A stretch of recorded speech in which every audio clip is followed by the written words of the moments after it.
La mort dans la cité de Francis Schaeffer, chapitre 4, suite. Quelle réaction le message de Jérémie a-t-il provoqué? Ce qui se passait à Anathoth, dans le village natal du prophète, nous éclaire sur ce point. C'est pourquoi ainsi parle l'Éternel contre les gens d'Anathoth qui en veulent à ta vie et qui disent « Ne prophétise pas au nom de l'Éternel ou tu mourras de notre main ». Jérémie 11, verset 21. Nous voyons donc que ses propres concitoyens lui recommandaient de se tenir tranquille sous peine de mort, car ils ne voulaient rien savoir de sa prophétie de jugement. Les prêtres, les prophètes et le peuple lui firent violemment opposition. Nous lisons en effet en Jérémie 26, verset 8, « Et comme Jérémie achevait de dire tout ce que l'Éternel lui avait ordonné de dire à tout le peuple, les sacrificateurs, les prophètes et tout le peuple se saisirent de lui en disant « Tu mourras ». Et au verset 11, « Alors les sacrificateurs et les prophètes parlèrent ainsi au chef et à tout le peuple. Cet homme mérite la mort, car il a prophétisé contre cette ville, comme vous l'avez entendu de vos oreilles. » Ceux qui veulent annoncer la parole de Dieu à une génération comme la nôtre doivent s'attendre à ce genre de réaction, à ce qu'on leur dise « Puisque vous ébranlez notre optimisme, nous allons vous faire subir toutes les pressions possibles. » L'homme qui, à notre époque, annonce vraiment le jugement de Dieu, que ce soit dans le monde communiste ou dans d'autres pays totalitaires, sera traité comme le fut Jérémie.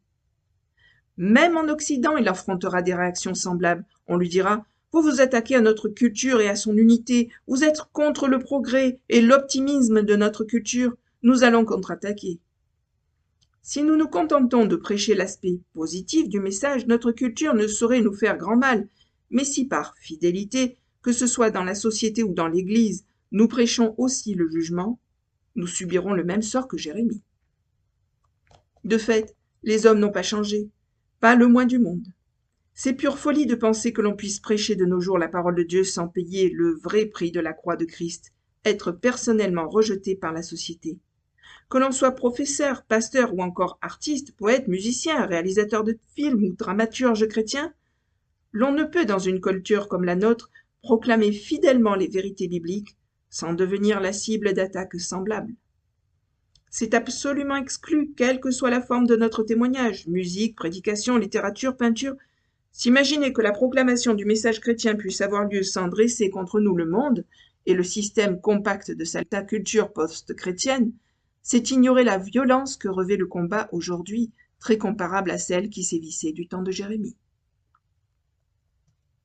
Au chapitre 36, versets 22 à 24, nous voyons une fois de plus les prêtres, les prophètes et le peuple s'élever contre le message de Jérémie. Le roi était assis dans la maison d'hiver, c'était au 9e mois, et un brasier était allumé devant lui. Lorsque Jéhoudi eut lu 3 ou 4 feuilles, le roi coupa le livre avec le canif du secrétaire et le jeta dans le feu du brasier, où il fut entièrement consumé. Le roi et tous ses serviteurs, qui entendirent toutes ces paroles, ne furent point effrayés et ne déchirèrent point leurs vêtements. Jérémie n'en revient pas. Oser lacérer la parole de Dieu avec un canif et la jeter au feu pour qu'elle s'y consume entièrement?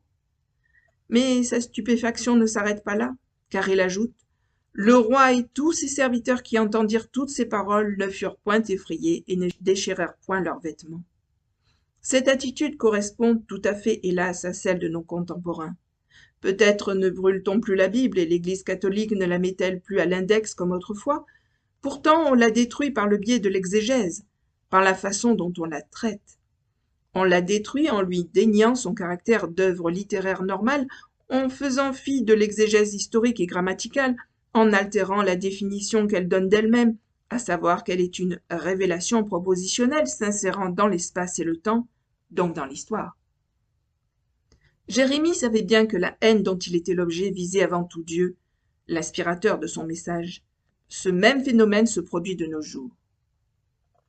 Maintenant, vous qui vous posez en chrétien fidèle à la Bible, écoutez ce que j'ai à vous dire. Si vous n'êtes pas ému aux larmes ni soulevé d'indignation en voyant à quel point l'on mutile de nos jours la parole de Dieu, je me permets de douter de votre amour pour lui. L'audace inouïe avec laquelle les hommes traitent les Écritures devrait nous laisser pantois.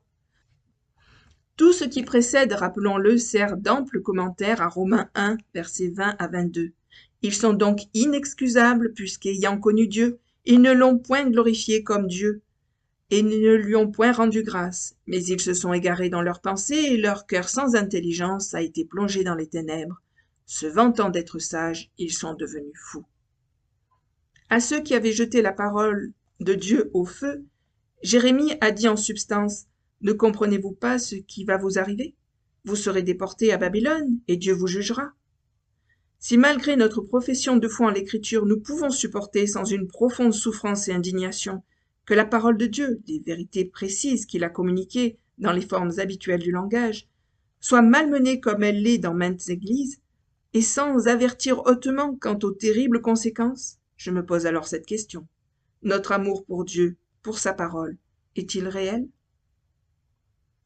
Et en fin de compte, croyons-nous vraiment à son existence? Si dans le domaine de la philosophie, de l'art, de la science, de la sociologie, de la psychologie, de la littérature, du théâtre, nous menons le combat froidement, sans vibrer de tout notre être, que faut-il penser de notre amour pour Dieu? Comment pouvons-nous livrer ces batailles sans être, à l'instar de Jérémie, remués jusqu'au fond de nous-mêmes? Comment pouvons-nous parler de jugement sans pleurer, sans ressembler au prophète dans sa désolation? Fin de la lecture. Merci, à bientôt.